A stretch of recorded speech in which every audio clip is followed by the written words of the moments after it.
Olá, seja muito bem-vindo ao canal Rota do DP, um ambiente para a gente compartilhar aprendizados e conhecimentos acerca da área de departamento pessoal e recursos humanos. Hoje nós temos um tema importante que são os principais erros que acontecem num processo de folha de pagamento em decorrência de algumas fragilidades de sistemas, de parâmetros, desconhecimento da lei, da regra, enfim. Então, hoje, nós temos esse assunto que é de extrema importância e eu vou dar muitas dicas para vocês, além dos pontos que eu estou relacionando para discutir, para debater com vocês.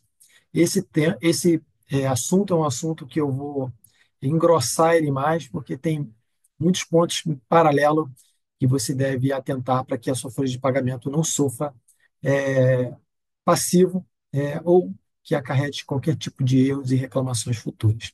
Bom, antes de mais nada, eu queria pedir para que você se inscreva no nosso canal, para que você possa receber todas as notificações das novas postagens que vamos inserindo aqui no canal, para que você possa estar atualizado, antenado para tudo que está acontecendo e quais são os melhores métodos para que você tenha uma folha de pagamento organizada, com os parâmetros corretos, com métodos de conferências adequados. Então, curta, comente, compartilhe, se inscreva no canal para que outras pessoas também, para que o seu colega também possa receber os nossos conteúdos. Bom, vamos lá. Antes de eu relacionar o item que eu trouxe aqui, ou os itens que eu trouxe aqui, uma folha de pagamento ela é bem estruturada quando ela tem um bom cronograma.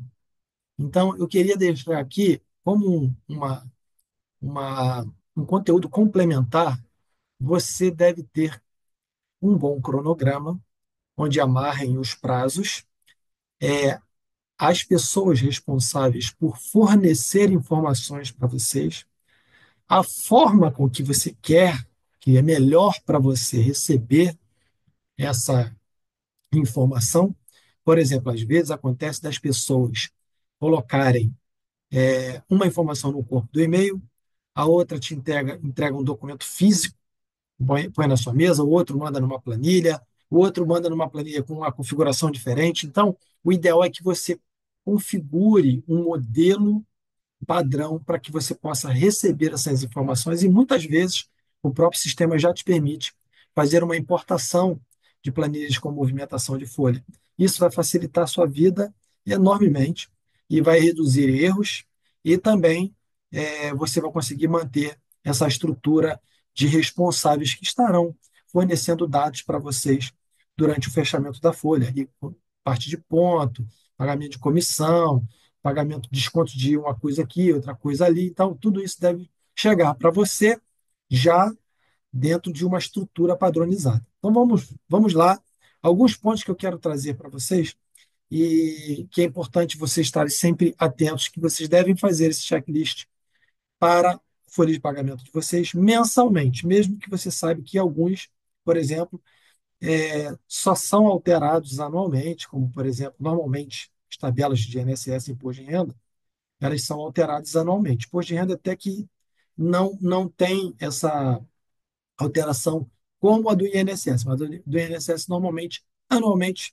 Então, mesmo que seja uma atividade desse critério, você deve ter o teu checklist. Então, vamos pensar aqui, ok? Primeiro, erro no cálculo de INSS e FGTS e Imposto de Renda. O que acontece aqui é que muitas vezes existe uma tabela que está desatualizada dentro do sistema de folha, ok? E se a tabela estiver desatualizada, o software vai calcular de forma incorreta. O outro ponto são, por exemplo, as verbas que são dedutíveis. Por exemplo, no caso do IR, você pode não cadastrar corretamente o dependente e o cálculo do IR não considerar o dependente na realização da dedução, e aí, se ele não considera, automaticamente o empregado vai pagar o IR a maior. Ok? Então, é importante que, além das alíquotas, né, das faixas que devem estar atualizadas, vocês devem atentar também sobre os critérios ali de faixas de salário e família, valor por dependente, tem toda algumas configurações em paralelo à tabela que devem estar atualizadas, então você precisa estar atento a isso. Outro ponto, cálculo incorreto de hora extra. E aí você tem que avaliar o que, que diz. A CLT tem o padrão de execução 50% e 100%. 50% em dias normais, 100% domingo e feriado. Mas as convenções coletivas podem interferir nisso. Então, você deve estar atento ao que a convenção diz, porque pode ser que numa convenção possa trazer percentuais, além de diferente de 50%, e que no mesmo dia haja outros percentuais. Por exemplo, você pode ter as duas primeiras horas a 50%, a terceira hora extra pode ser um outro percentual. Eu já vi muitas convenções assim. Então, você deve estar atento e atento a esse item. Outro ponto, férias pagas com valores errados, ok? É, Às vezes não paga o terço constitucional, às vezes paga fora do prazo, né? Você tem que ter um prazo de 2 dias antes do colaborador sair de férias, 2 dias antes você deve pagar, né? E existem outras questões acerca das férias, porque existem as médias de verbas que fazem incidência para o pagamento das férias, baseada no período aquisitivo. Então, você pode avaliar que, dentro do conceito da CLT, as médias vão abordar o período aquisitivo. Pode ser que na convenção coletiva não seja considerado período aquisitivo, pode ser que seja considerado os últimos 12 meses. E aí você tem que estar antenado, de forma que o sistema esteja refletindo o que diz a convenção coletiva quando é a prática melhor para o colaborador. Ok? Então, fiquem atentos em relação a isso. Outro ponto, cálculo incorreto de 13º. E aqui eu coloquei justamente o item que eu comentei nas férias, né, que são as médias das horas extras, os adicionais que fazem incidência.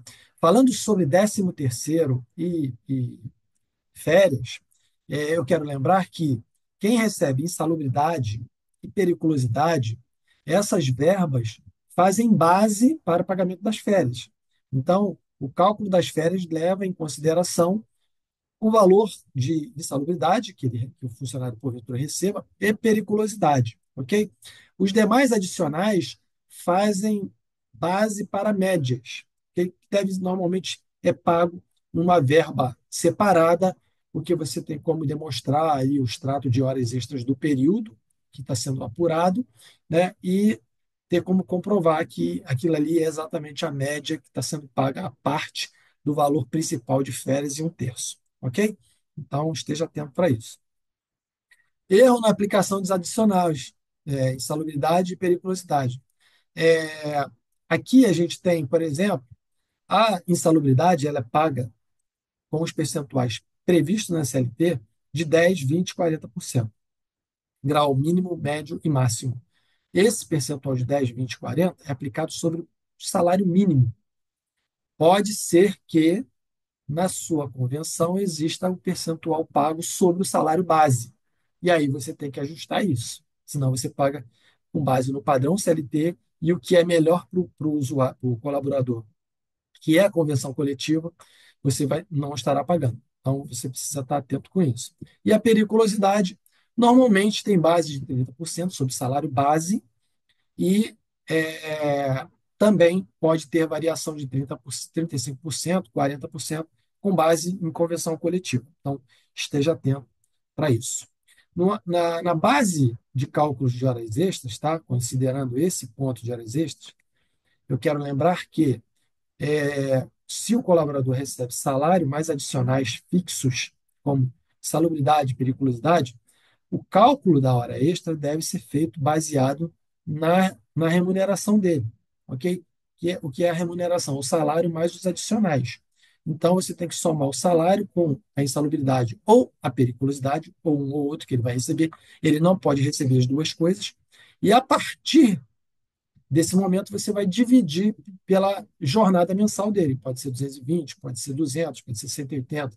E aí você vai achar o valor da hora e aí vai multiplicar pelo percentual, que é 1,5 para 50%, multiplicar por 2 quando é 100%, e assim sucessivamente. Isso aí já é uma aula para a gente falar sobre cálculo de horas extras. Vamos seguir para a segunda página, porque a gente tem mais alguns pontos que eu quero comentar. Falha no recolhimento dos encargos, e aí, quando a gente fala de recolhimento de encargos, a gente tem que estar atento a incidências de eventos. Então, hoje, o e-social já faz um filtro disso, mas uma vez que o evento, se ele for criado e colocado uma característica, né, na rúbrica dele, uma característica diferente, ele vai ter incidências erradas. E isso vai impactar não só no recolhimento ou desconto do empregado, como na base que você tem que apurar para recolhimentos da parte patronal, que é a parte que envolve ali a parte da empresa, né? Então você tem todos aqueles percentuais da parte empresa, além do desconto do segurado. Então, é muito importante que os percentuais e as bases dos eventos estejam com incidências corretas para que seja apurada a base correta e em cima da base possa ser aplicado os percentuais para você ter uma conferência. Use uma planilha de cálculo onde você coloque a base e ele calcule automaticamente um percentual parte empresa, RAT, ajustado, SAT, aquelas coisas todas, terceiros, tudo isso deve estar numa planilha para quando você gerar a guia e for conferir na DCTF Web, você já ter a base individualizadas com os descontos corretinhos. Ok? Vamos lá. Erro na remuneração variável, pagamento de comissão, premiação, bônus, sem critérios claros. Isso tudo tem interferências, ok? Então, você tem algumas verbas que têm incidência de tudo. Por exemplo, comissão incide tudo. Fundo de garantia, INSS, imposto de renda. Aí você vai para a premiação, aí já não incide nada, só incide imposto de renda, vai para o bônus, que só incide imposto de renda, e aí um incide tudo, o outro incide só IR, enfim, tem que avaliar todas essas questões para você identificar a rúbrica que está sendo aplicada em cada evento, né? Para que não haja erro nos pagamentos, tá? E lembrando que comissão você deve pagar um descanso semanal remunerado sobre ela, tá? Para que você também não esqueça. Outra coisa, problemas no registro e integração de benefícios, tá? E aí você tem alguns benefícios que impactam, por exemplo, nas informações para a declaração de IR do empregado, que é a assistência médica, que hoje o e-social também já dá uma filtrada nisso. Você tem o Vale Transporte, que o usuário, né, usa um valor que ele não pode ter um desconto além do custo que ele recebeu. Então, se ele recebeu R$ 200 de Vale Transporte e o salário dele é 5.000, se você colocar 6% sobre 5.000, vai dar mais do que R$ 200. E aí você não pode descontar mais do que R$ 200. E assim sucessivamente para a alimentação, lembrando que a, a alimentação, se ela não estiver na convenção coletiva, é um benefício facultado, a empresa forneceu ou não, e aí as regras são as regras que a empresa vai definir como prática para inserir para desconto de uma parte que ela entende que é a parte que o usuário, ou que o colaborador vai ser descontado. Ok? Assistência médica, a mesma coisa. Você normalmente tem ali os dependentes, o titular, com a tabela que tem ali os descontos de acordo com cada faixa etária, de acordo com o plano que foi escolhido. Então, tem que estar atento a todos esses pontos. Por fim, não considerar a convenção coletiva. Ou seja, muitas coisas que acontecem de erros são falhas de análise de convenção coletiva.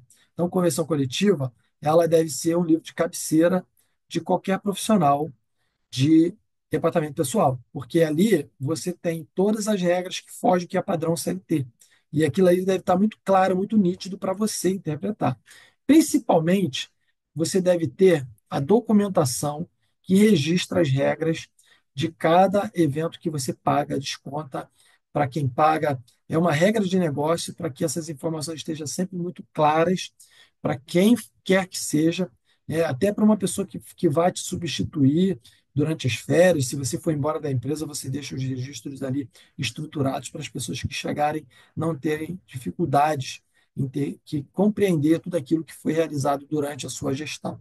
Então, atente para o cumprimento, reajustes salariais, né, os pisos salariais que devem ser acompanhados, né, o mínimo ali que deve ser pago para cada função, enfim, fiquem atentos a isso.